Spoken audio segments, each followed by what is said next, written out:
Hey there, business leaders and marketing professionals. Thank you for joining me today. I am David Smondia with Brand Rocket, and I've got a special one for you.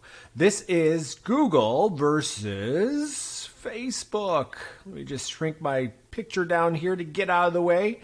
This is a special one because it's a question that comes up a lot. Okay, so I talk to a lot of business owners, managers, directors of marketing, VPs of marketing, CMOs, and the question always comes up on the digital side: where should we spend our money? Should we focus on Google? Should we focus on Facebook?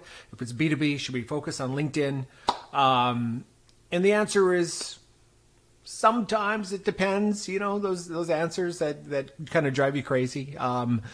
It's a tough one to answer in one sentence because it really depends, again, on your business model, right? Who you're trying to target, your market, your budget, your geographic market. But we do have some ideas as to how companies should go about this, depending on, again, budget. And we have a very unique way of looking at implementation within the Google ecosystem, Facebook marketing ecosystem. And as you probably know, Google includes YouTube and a lot of different campaign types within Google. Facebook, on the other hand, is Facebook, and Instagram, and WhatsApp, and there's a lot there as well, right? So there's a method to the madness in both Google and Facebook that I want to talk about today. And I'm going to take you through it. I'm going to take you through both. And then at the end, what we're going to do is talk about what the recommendations would be based off of different budget sizes. Okay, so let's take a deep dive into this. I think you're going to find it fascinating. If you have any questions, make sure you ask them, and I'd be happy to answer any questions. And at the end, there's contact information for what we do here at Brand Rocket as well. So we do this all day long. If you ever need help, we can put together a complimentary marketing plan for you. Or you can just go through this guide and put one together for yourself. All right, so let's go through it. All right, so I'm going to completely remove myself here to get full screen space, and let's dive in. Google versus Facebook. Where should you advertise? So first of all, before we answer that question, we have to think about, well, how do people buy? And I'm sure you've seen the marketing funnel, and it's expressed many different ways. I like this approach, and I'm going to take this approach and then connect it to another funnel.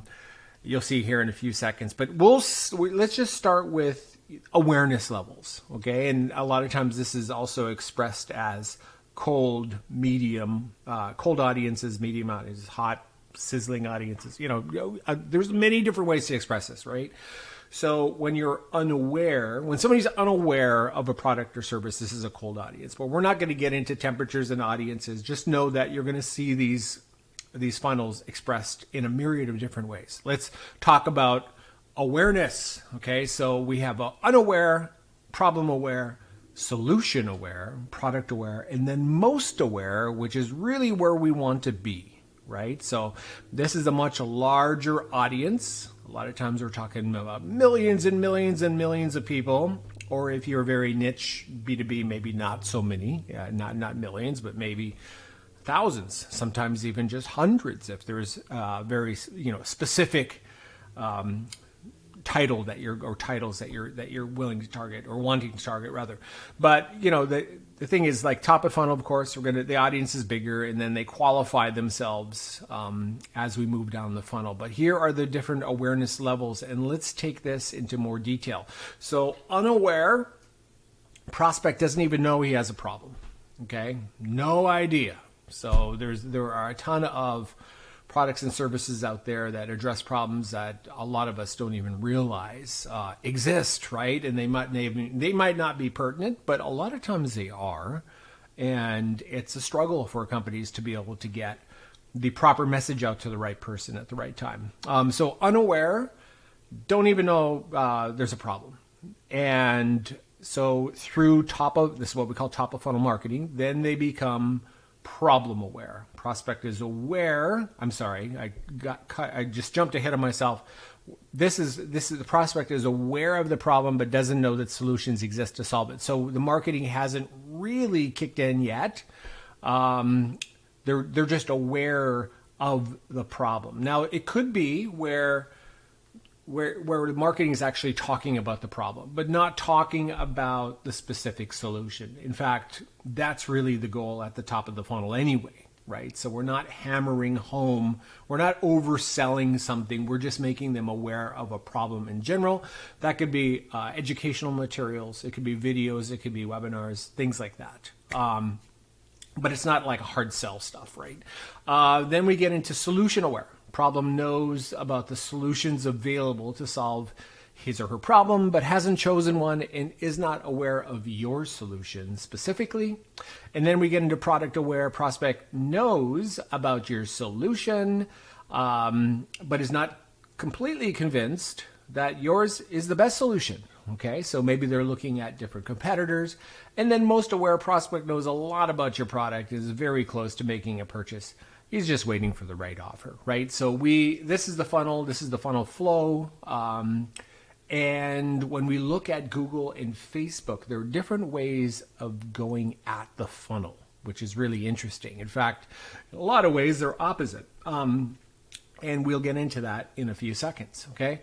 So like I mentioned, there's different ways to express the funnel. One common way, and we're gonna do a switcheroo here because we're gonna go from this funnel to this. I wanted to talk about awareness states, but when it comes to talking about Google and Facebook, what we're trying to do these are marketing goals, right? So we are trying to create awareness. So if somebody's unaware, well, we need to create awareness, right? Somebody's not, if somebody's problem aware, solution aware, we need to drive interest. Product aware, we need to influence the decision. Most aware, we need to compel an action. So they're most aware, they're just waiting for the right offer. We're trying to compel an action. Okay, so when we look at the funnel for Google, for example, we can see. Again, going back to the awareness funnel, you can see here that there's many different channels, and they apply at different levels of the funnel. And I'm going to talk about this in a second and give some concrete examples. But with Google, at the unaware stage of the funnel, where this is more of a branding play or it's more of an educational play, you're just trying to create problem awareness. We're talking about display ads a lot of times. We're talking about YouTube ads. We're talking about ads where you can get millions and millions of ad impressions. And this can happen across, again, the display network, which covers 90-something% of the entire internet through the Google Display Network. And then, of course, YouTube is a behemoth as well with their reach. And then you have Discover through the Google app, and then Gmail, which is another channel within the Google ecosystem. And then there's there's different ways to drive that message home. And as you start going down the funnel into when people become more solution aware, all of a sudden you're starting to see searches. Right? Maybe not searches specifically for a product, or maybe a product category. And that's where Google search kicks in. And then product aware, definitely Google search kicks in here. And Google Maps, the placements on Google Maps for the local businesses kick in here. And then most aware, of course, Google search, Maps, and display remarketing for anybody who's been to your website. If you're not in healthcare anyway, in some restricted industries, you can actually show ads to somebody who's been on your website and has shown engagement level, varying levels of engagement. Okay, so really, really interesting the way Google matches up with these different awareness levels within the funnel. All right.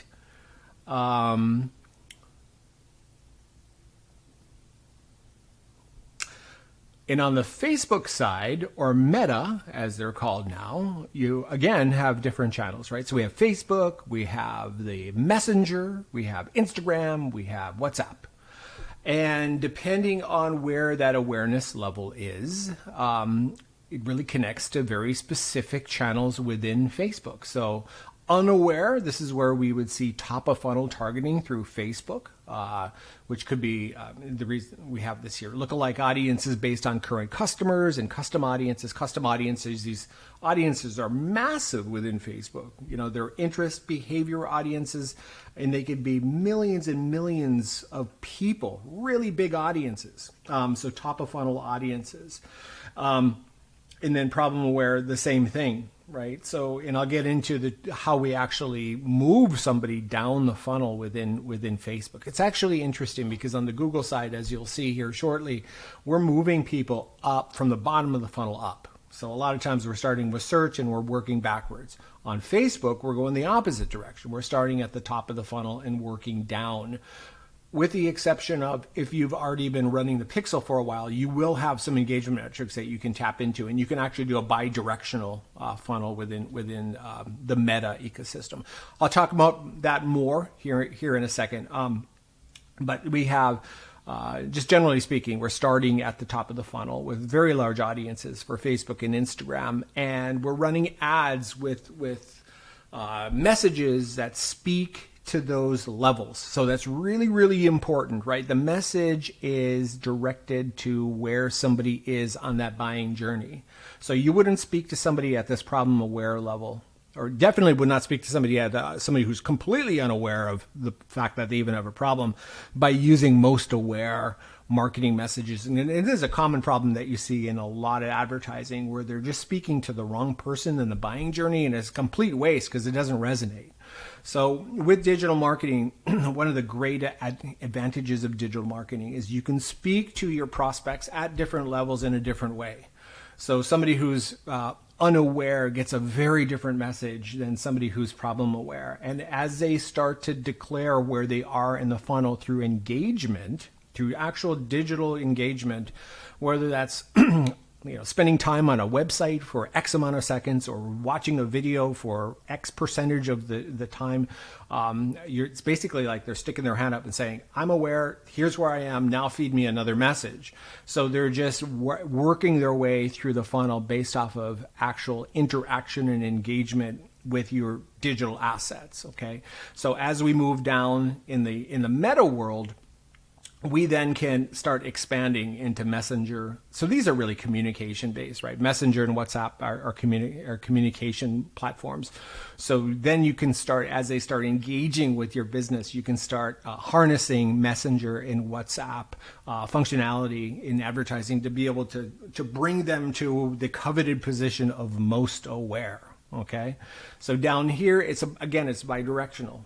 So a lot of times, if you're firing that meta pixel, Facebook pixel, also known as, then you're going to have audiences that have been built up over time on remarketing, on, for example, product pages and video engagement and add to carts if you're an e-commerce company, and then you can start running ads based off of that, right? So it's starting at the bottom of the funnel, working your way up and expanding your audiences that way.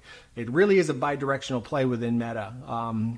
If you don't have that and you've never actually advertised on Facebook or Instagram or anywhere, then you're starting at the top of the funnel, and that's usually based off of a list, current customer list, custom audiences, again, those gigantic audiences, current customer lookalikes, which is not the current customer list. It's a lookalike mirror reflection of your current customers. It's a gigantic audience by itself with over 2 million people usually, and custom audiences, right? So you can work both ways. And again, we're going to get into more details on that shortly. So where do we start? Again, going back to this funnel with awareness, interest, decision, and action. And the goals of creating awareness, driving interest, influencing a decision, and compelling action. You first and foremost identify your marketing goals. So every company has different goals. Okay, so a lot of times on the Google side, we're saying, hey, we want leads and sales, or we want app promotion, because that's what Google does really, really well, right? So we can create search campaigns that are laser targeted to very, very defined searches, and get those quality conversions in the account, and then start expanding the campaigns based off of that algorithmic learning as we work our way backwards through the funnel. Now, when we're talking about meta, just like I stated earlier on that other slide, a lot of times we're starting at the top. We're creating awareness. So this is from Facebook. So this is creating awareness and driving traffic and getting engagement. These are top of funnel. And then we start getting into like the bottom of the funnel, right? Driving leads, or getting people to download an app, or driving sales through an e-commerce system, for example. So it really depends on where you start is a lot of times very, very much tied to your business, your marketing goals. And then, of course, the inherent restrictions of a marketing budget.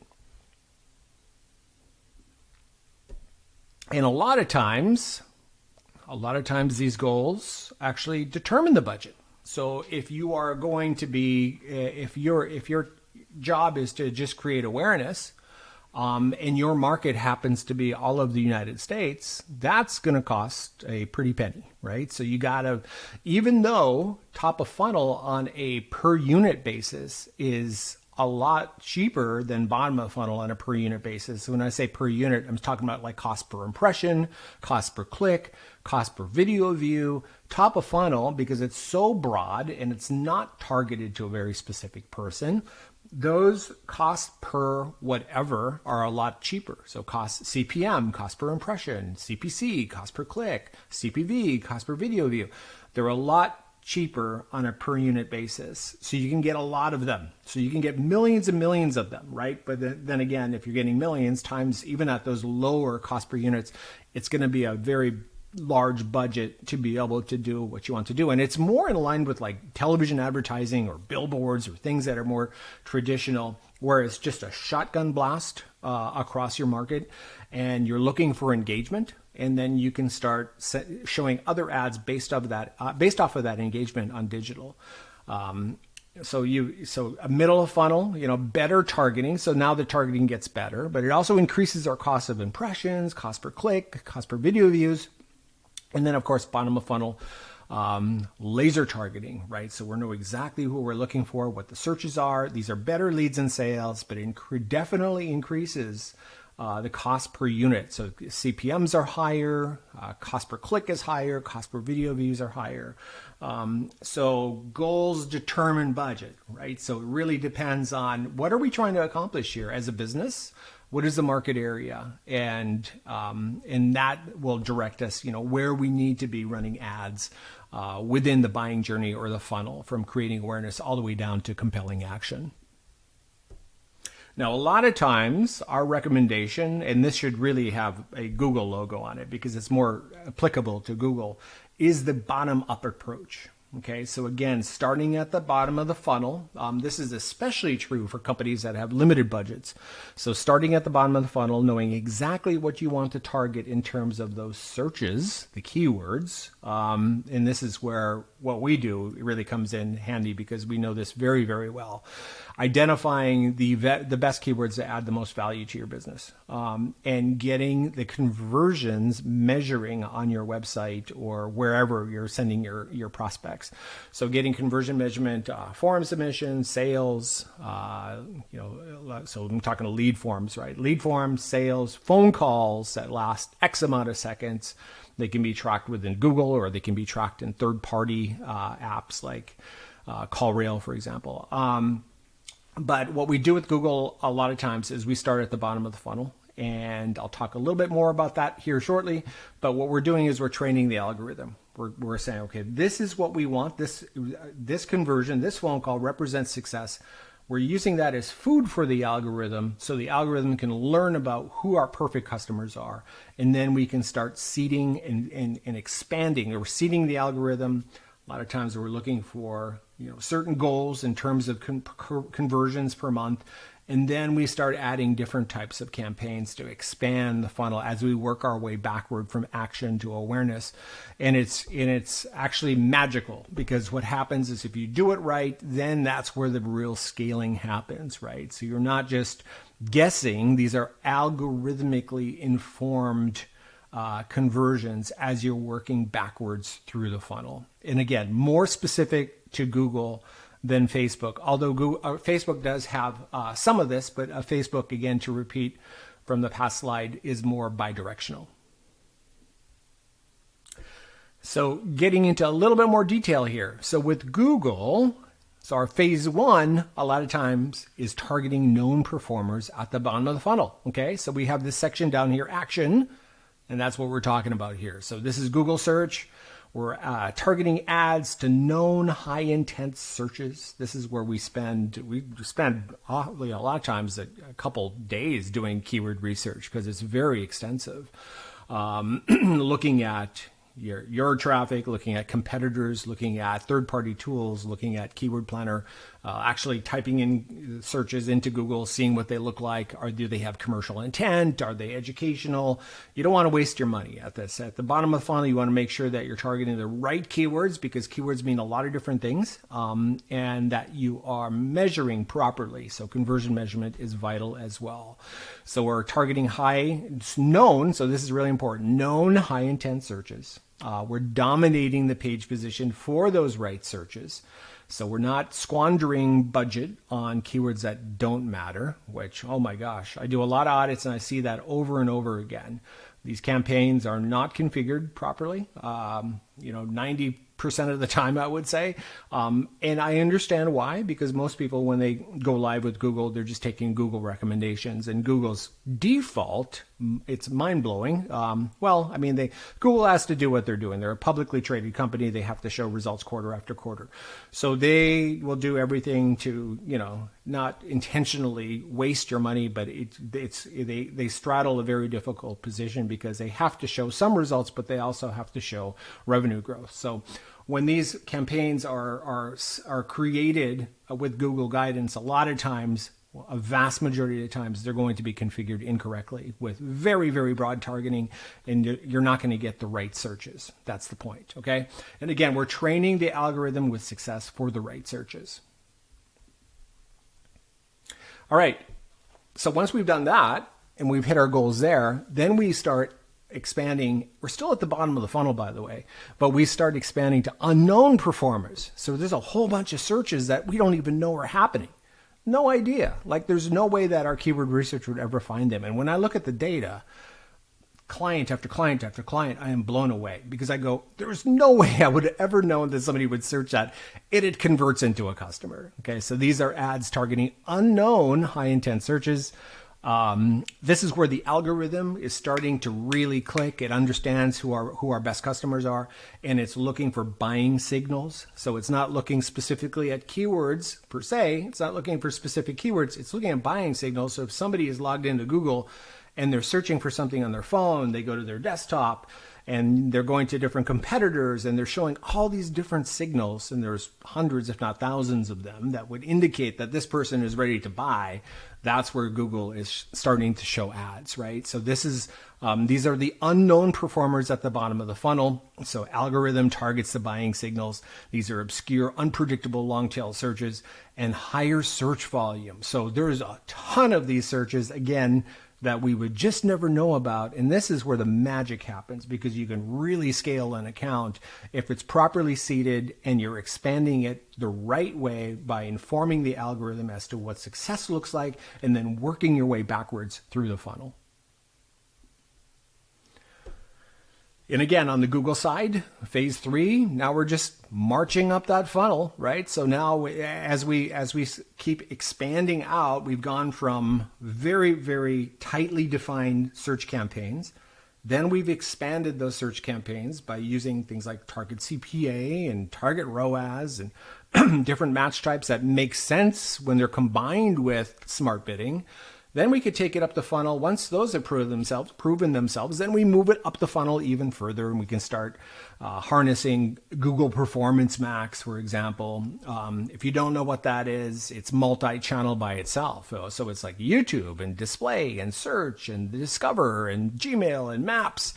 So all these different channels within Google as one campaign, okay? And they only work if the account has been seeded properly with proper success. If you were to start Performance Max with no data, and that's your first campaign type, most of the time it's going to fail. There's a method to it, 100%. So we This is phase three, where we're moving up the funnel, and now we've activated Performance Max. Okay, so prior success informs upper funnel campaigns. We expand our reach into additional channels, and then we scale and grow exponentially. And we keep moving up. So phase 4, now all of a sudden we're going into interest and awareness, and we can start tapping into the YouTube network. We can expand into display, right? So we're continuing to expand. And again, prior success informs campaigns, video ads shown to past website visitors, distinct interest in behavior targeting, placement targeting. It's just that Google has become smarter and smarter and smarter because we've done this the right way. Okay, the algorithm is continuing to learn. We're still sending success signals as we move up the funnel, so it gets easier and easier for Google to put the right ads in front of the right people at the right time. So there's definitely a method to this, and this is why I say this is the bottom-up technique within Google, which works very, very well. So now let's talk about Meta, because Meta is an interesting one. It's not bottom-up the way Google works, because people don't go to Facebook with buying intent, right? So you're going to Facebook to see what your friends and family are up to. You're not going to Facebook most of the time to find a specific product.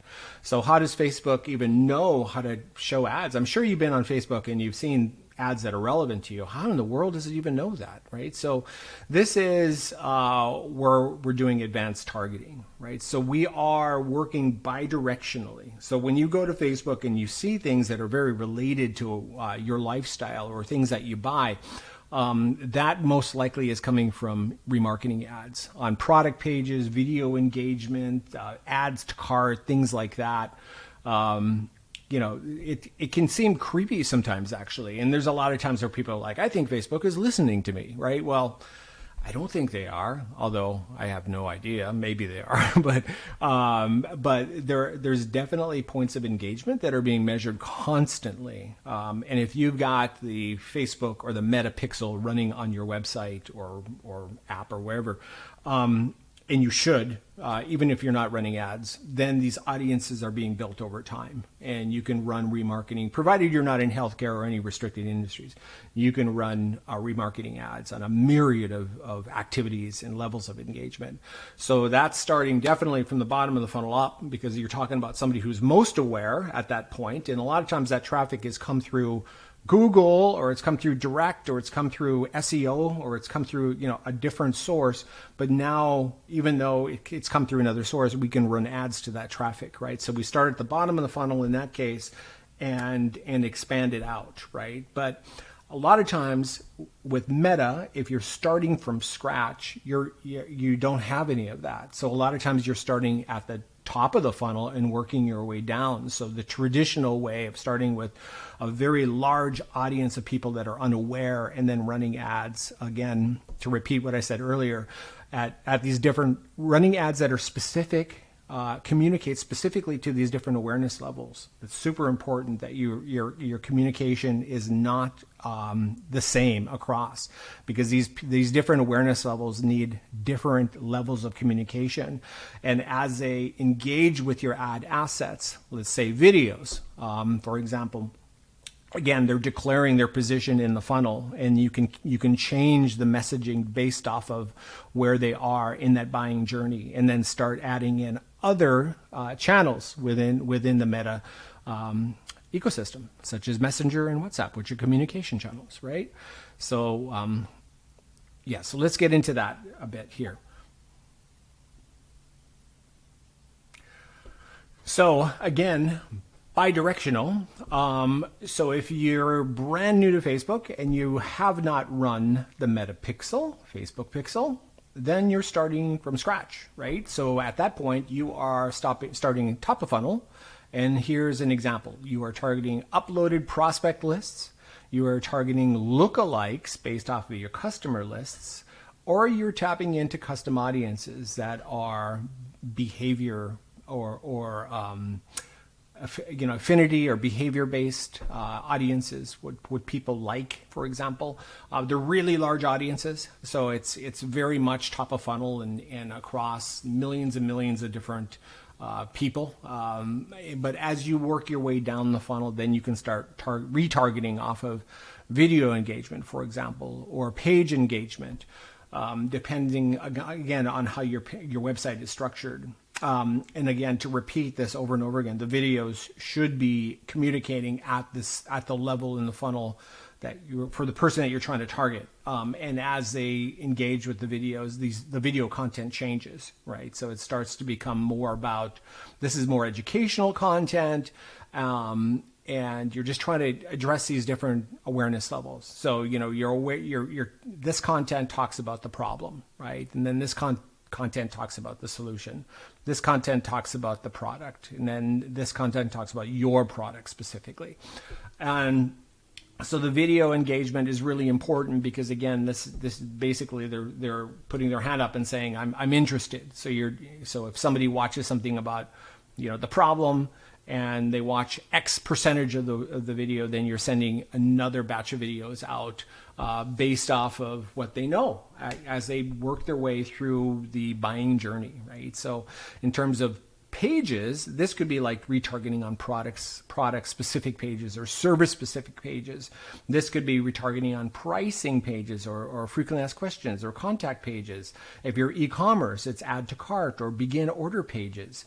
And then as somebody they're totally convinced, but they're waiting for the right offer, then all of a sudden this is retargeting on any promotional or offer pages, right? So that's your traditional top-down approach through the funnel. And then, of course, from the bottom up, like I mentioned in the previous slide, retargeting off of video engagement, retargeting off of prices, contact pages. And this would be traffic that's come in from other sources, for example. So that's why it says metapixel measurement of non-Facebook traffic. So a lot of times that's even Google traffic, right? So you're spending money on Google. Well, of course you want to retarget to somebody you've spent money on from Google. They've been there, they've shown engagement. You're going to retarget to them because they're still in the consideration phase.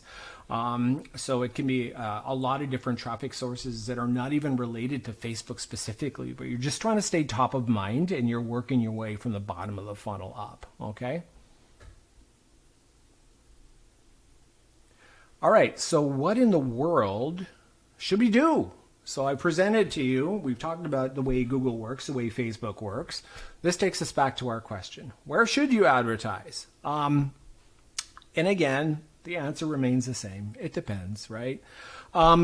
So where are we in terms of budget? Because that's important. How much do we have to spend? Like for starter budgets between $1,500 and I would say $5,000 per month, we're pretty limited, right? So we have, and again, it depends on your market. So that's really always important to keep in mind. So are we targeting a neighborhood? Are we targeting a city? Are we targeting a state? Are we targeting the entire nation? The world? What are we targeting? So starter budgets a lot of times at this particular level kind of limit us, right? So we definitely start with search, exact match. So very, very distinct laser targeting. Exact match, manual CPC, map pack. So if you're a service provider, for example, we're focusing on maps. So because people search Google Maps as well, right? So, and then if they go to your website for in a certain amount of time or look at a page and shows scroll depth, perhaps, then we're talking about display remarketing ads, and then we can expand it out again, working our way back through the funnel. Then we're going to Google search, a lot of times broad match, but it's kept in check with target CPA or target ROAS. And then we start adding performance max, right? So starter budget, we can do this. This is a lot of times it's viable. And again, depends on the size of your market, but a lot of times it's viable. All right. Let's look at other budget sizes. So let's say that the budget went to $5,000 to $10,000 per month. Oh, well, now all of a sudden we've got options, right? So now we can snap in Facebook retargeting. Certainly, we can do Instagram retargeting, remarketing, retargeting. Same thing, by the way. We can do YouTube retargeting. We can even start to expand into YouTube and perhaps some display.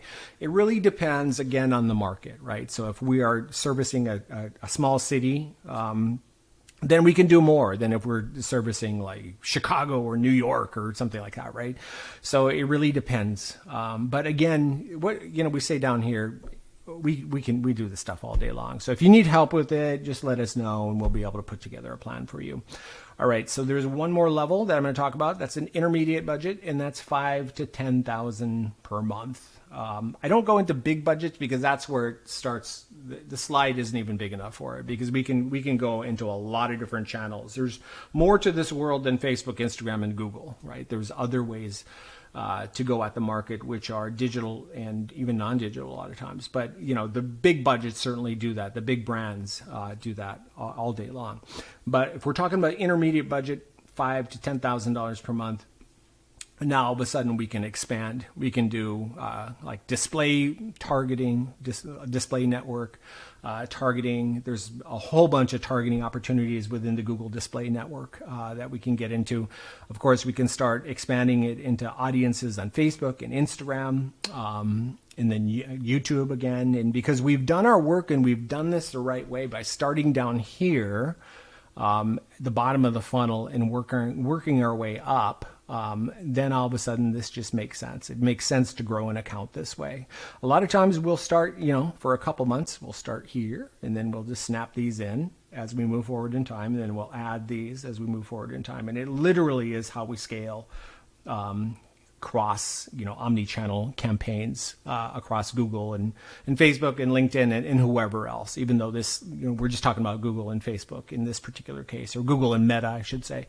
But there's a whole method to it, right? So the intermediate budgets, it would kind of look like this, but again, there's no such thing as a one-size-fits-all budget. So this would have to very much be tailored to your unique goals and your unique marketplace. All right? All right, so that's it. I hope you found value in this. I'm sharing with you a lot of information that we've learned over the years and just giving away for free. So please, if you're seeing this on YouTube, please like it, subscribe to the channel, because we're hoping to produce more content like this. If you need help, if you just want a free marketing plan, just contact us. Okay, our phone number is right there, 602-600-6240, or visit us online at brandrocket.net. All right, thank you so much. I appreciate your time, and I hope to chat with you soon. Have a good day.